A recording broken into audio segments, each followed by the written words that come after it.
to do what needs to be done. So Solomon, in his dream, he dreams that he's praying to God and he's asking God for something that cannot be held in his hand. Something that is not tangible. He asked for something that only he and God will know if he have it or not. He said, give me a discerning heart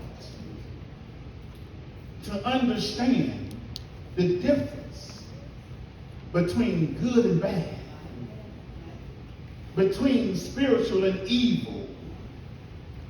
He said, give me that kind of heart, because that's what's happening here today. Why is he saying that? Because sometimes spiritual looks evil, and sometimes evil looks spiritual. He said, since I don't know the difference, Lord, please give your servant a discerning heart. And I beseech us to go to God and ask that question for ourselves. Judging by the mistakes we have made in our own lives, you have your own resume. Don't look at mine. Some of us need to be asking God for a discerning heart. For that heart to know the difference between good and evil. And if you think you already know, then why is your resume already jacked up? We need this heart. And this heart only comes from God. Can I continue this teaching? Yeah. Watch me. God gave him a discerning heart.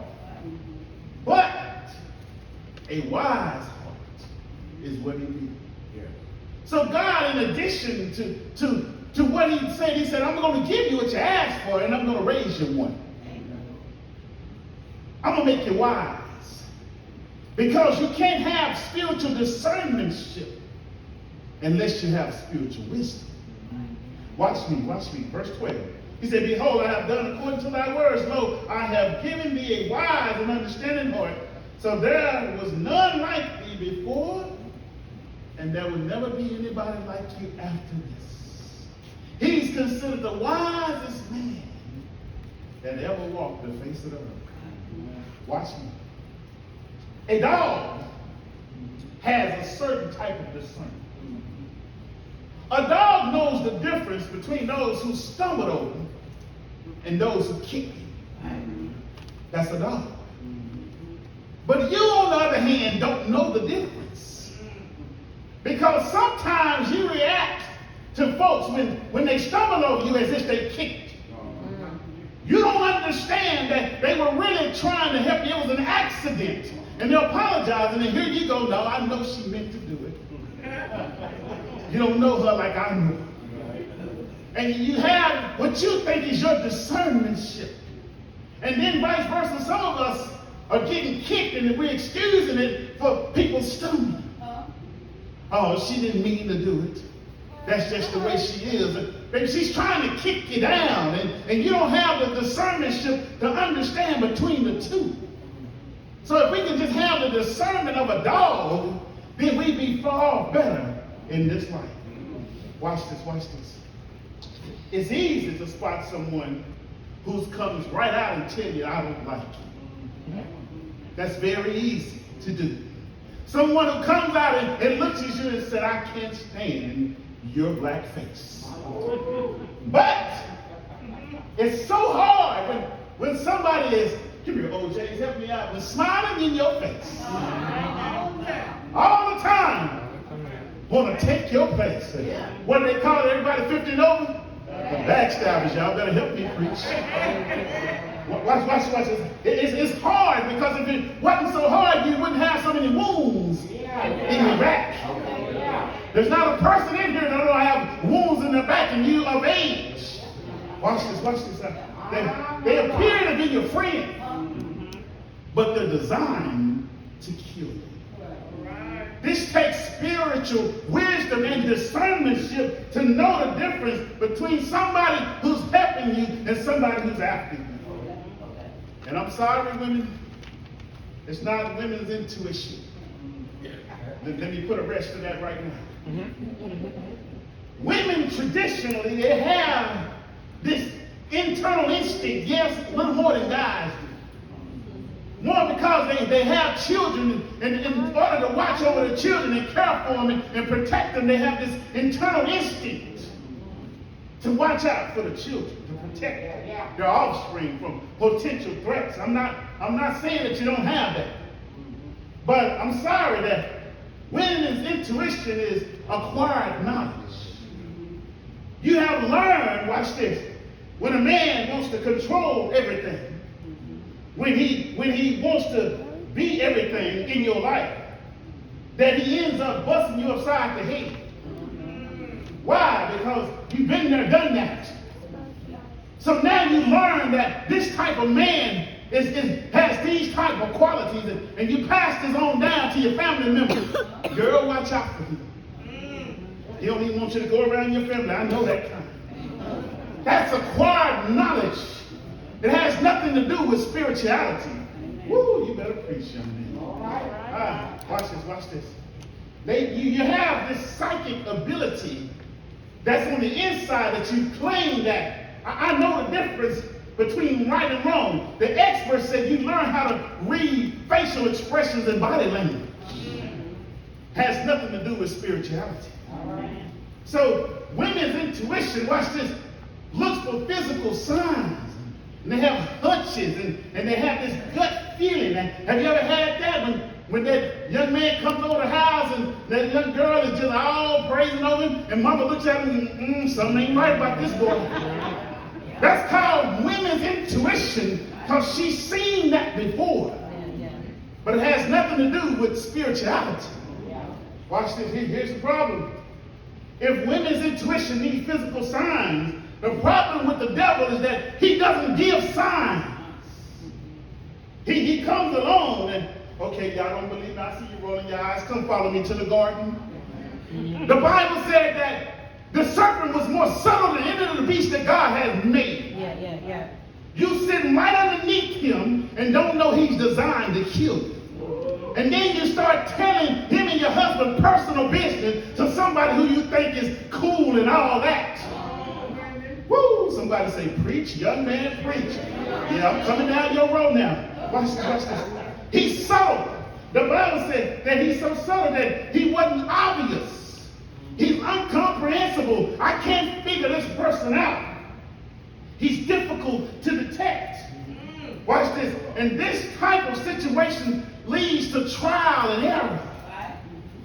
Divorces, jail sentences, hospitalized, all because you tried to guess on your own and you didn't get it right. Watch this. This women's intuition over-dramatized can lead to control, lack of faith, mean, hateful, vindictive, jealousy, stress and strife.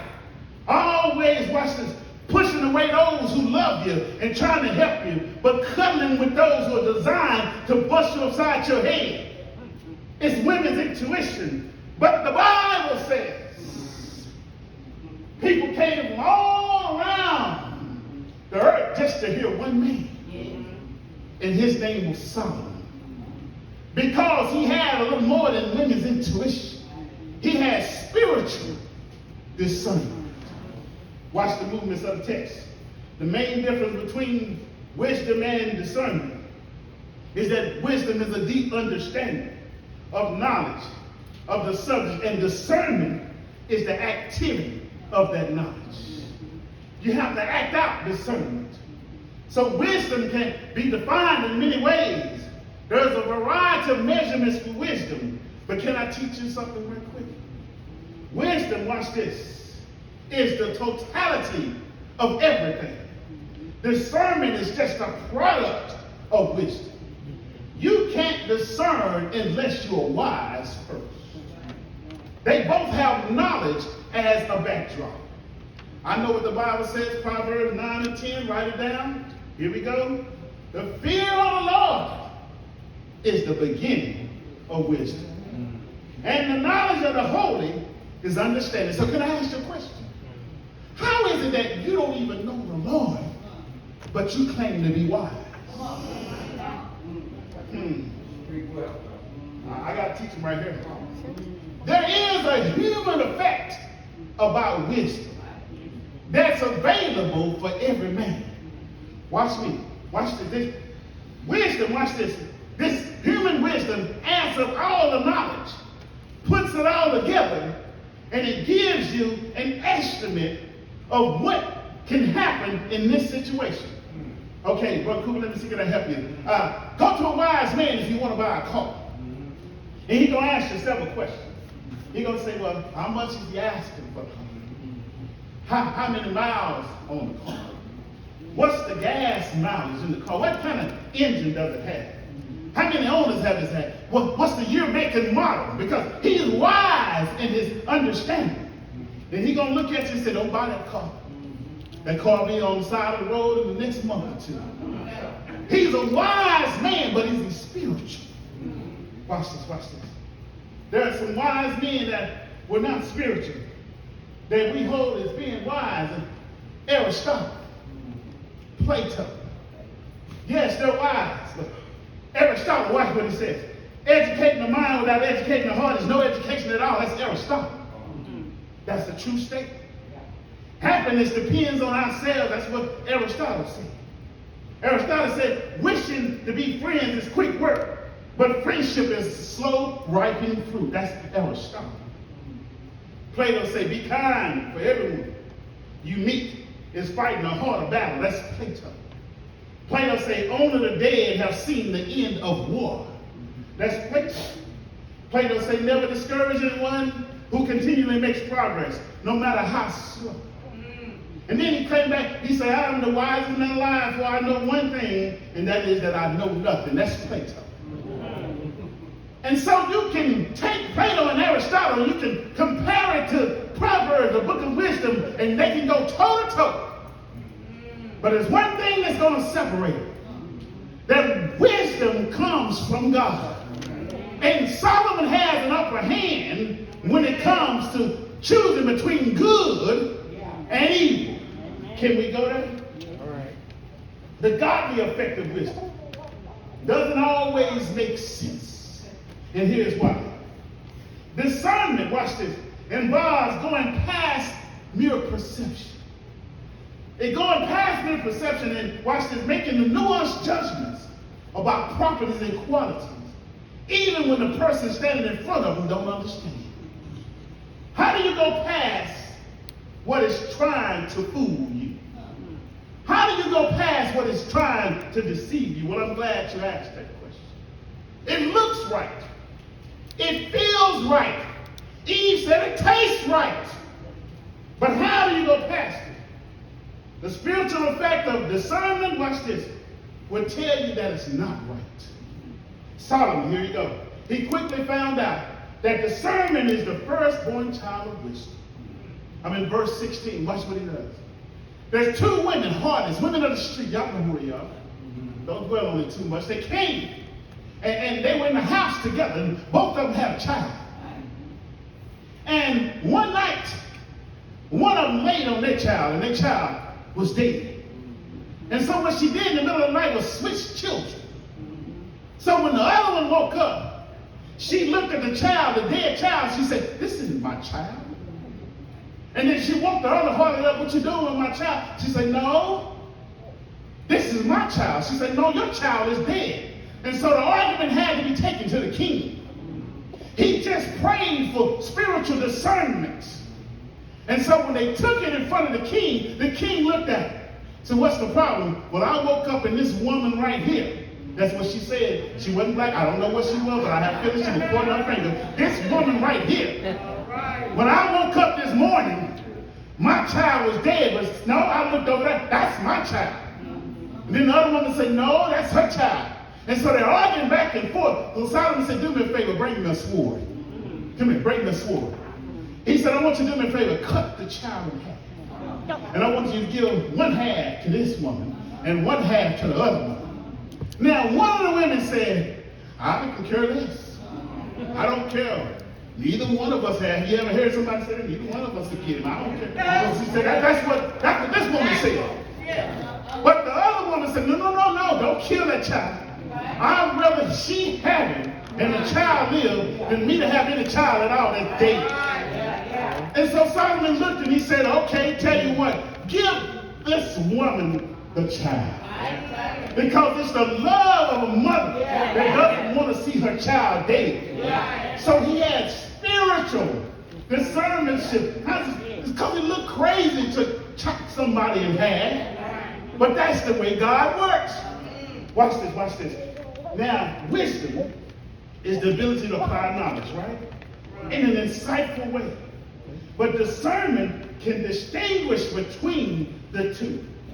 And so you need spiritual discernment to distinguish between evil and spiritual. What's of the devil and what's of Jesus? Can we go a little deeper? Yeah. Watch this. The Bible refers to the devil as a roaring lion. I mean, 1 Peter 5 and 8, it says, be alert and sober-minded. Your enemy, the devil, prowls around like a roaring lion, looking for somebody to devour. Now, the Bible refers to Jesus as the Lion of Judah. The Lion of the tribe of Judah points to the conquering, victorious Lion, the king that would descend from Judah's lineage. We know this lion was pointing right at the person of Jesus. God in human form. Who is that Lion of Judah? So, can I ask you a question? Which line would you follow? Come here, man, with your smart self, with your educated self, got all your degrees on the wall, got all your money and your good job. Which line would you follow? Walking up with your cane and your gray hair done and your been there, done that t-shirt. Do you know the difference between the two lions? Well, come here, woman. With your holy self, woman of God, with your women's intuition. Do you know the difference between the two lions? Solomon said, I do. Watch this. Here we go. 1 Peter 5 and 9 says this. Resist him, standing firm in the faith. Watch this, watch this. Because everybody, you know, the whole family of believers is suffering from this type of decision. That's what it said. Now, who do you think you are to come up out of all these folks and think you know the difference between the two lions? Much as you done been through, many mistakes that you done made, you claim to know the difference between both lions? Watch this, watch this. The Lion of Judah and that roaring lion. Now, think about how simple it is. That, watch this, resist. Resist. What does resist mean? The reason why I said resist, because ever since the garden, it has been man's internal instinct to go after what's designed to kill him. So when did you get the ability to know the difference between the two? Watch this. Think of how simple it is to walk in somebody's house, Brother Cooper, and they have a pet lion. Boy, are you crazy? You think you can keep a lion as a pet and you go to sleep at night and you rubbing all on him? I'm sorry, it doesn't work that way. Watch this. Resist. Resist because, watch this, you're attracted to it. Ooh, that hurt it. See, if it's ugly, if it's nasty and all of that, you're not attracted to that. But he said resist because something is going to come your way. It's going to have your insides reaching for the outside. I got to have it. I got to have it. Okay, yeah. You must have discernment between the devil and his tricky ways. Trying to attract you. What's the first attraction, Pastor? Money. Okay. Now, Pastor Jay, what's wrong with money? Now, don't go there because, number one, I need my bills paid. I need to buy some clothes. I need some shoes. And then I owe my tickets. I owe Keisha and I know Dominique and them. I need some money. Yeah. But the Bible says that the love of money is the root to all kinds of evil. Oh, God. Okay. Well, so what's the next one? Watch this. Power. What do you mean by power? If you really want to know, deacon, what type of man you're dealing with, put him in a high position. Sit back and watch how he treats people.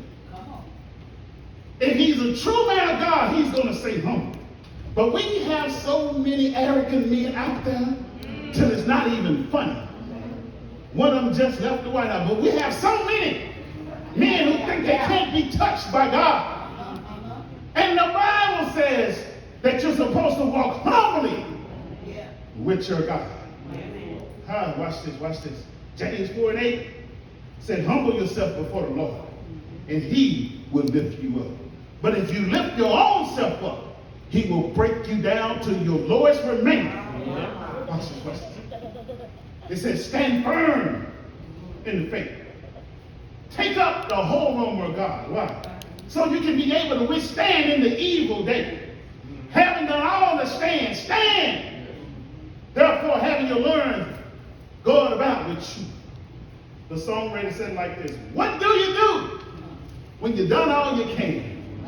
When it seems like, watch this, that it's never enough. He said, you just stand. Stand. He said, stand. Watch this. Moses said, stand still and see the salvation of the Lord. The reason why you keep going through mistake after mistake, you keep moving. It's time for you to stand still. Grandmother said, like, get down and be still somewhere. Quit jumping all about, running, ripping, and running up and down the street. Sit down and be still sometimes. Watch this. How can you distinguish between the two lions when you don't even know your own face in the mirror? Watch this. Pastor Jay is going to tell you from the Bible. Because if I tell you from my perspective, then you start looking at my resume. No, I'm going to teach you the Bible. Y'all ready? Write this down. One lion is on the leash, and one lion is on the throne. Well, I'm preaching better than y'all saying amen. One lion can only go so far. While the other lion has free range and he's high and lifted up. Okay. I'm in Revelations 5. Follow me if you will. Watch this. John is giving the picture of the lion. John said, I saw in the right hand of him who was sitting on the throne. He's talking about God. He said, there's a book written and had 7 seals on it. See, y'all don't understand this book. John is trying to get this book open because this book is the book of life. He wants to see if his name is in that book. The problem is that this book is never open and I never see my name, I'm going to be struck down to HE double hockey sticks. He said, I got to have that book open. Watch what he said. In verse 2, he said, and I saw a strong angel proclaiming with a loud voice, who is worthy? Well, let's say worthy to open the book. Who is worthy? Okay, this word worthy means that you got to come righteous. You got to come with perfect. You shouldn't have no sin behind you. So he said, who is worthy? The next verse said, watch this. They didn't find a man in heaven, a man on earth, neither a man under the earth who was worthy. Watch what John did. John said, and I bust out crying. John said, I cried, snot was everywhere. I cried like a baby. But John said, while I was crying, one of those 24 elders pat me on my back and said, hold on, behold, look. Says, well, behold me. It's about to get your attention. He said, look, behold, the Lion of Judah has prevailed, and he is worthy to open up the books. That's enough to make you shout right there. Because when you think the book is closed in your life, I can hear one of the others say, behold, the Lion of Judah has prevailed, and he has opened the book on your behalf. Sometimes you think you're sick and your book is closed. Behold, the Lion of Judah. Sometimes you think your money is acting funny. Behold, the Lion of Judah has prevailed. Watch this. So who can distinguish between the two lions? But how would I told a story one day in Bible study that me and my homeboy, we were going to, and we were going to look at Jaguar cars because they go so fast. And we were peeping inside those cars, just moving in. This one go 165. Woo! This one go 185. I got a good one over here. This one said 185, but underneath it says 190. Hey, can you imagine going that fast? And all of a sudden, my homeboy stepped back. He said, Cujo gonna get you. I said, who's Cujo? And I looked to the right. And it was the meanest white terrier you ever wanted to see in your life. I said, oh my goodness. All right, here we go. Here we go. Now I'm every bit about 15 years old. I'm like, all right. And so I start stepping back real slow, y'all. Real slow, y'all. Don't want to anger the dog. But I looked up, Brother Gerald, and Rob, he done took off. I thought he was with me. He done took off. And when he took off, that white terrier came toward me. Oh, I was running. Oh, I was running like Forrest Gump. I ran like the wind blows. I was gone. And I looked back and seemed like he was gaining on me. Closer and closer, he was gaining on me. And finally I heard, ting! I turned around. He was on the leash. That leash was almost choked. And that's the way it is in your life. People only go so far. People only go so far with you until that chain don't choke.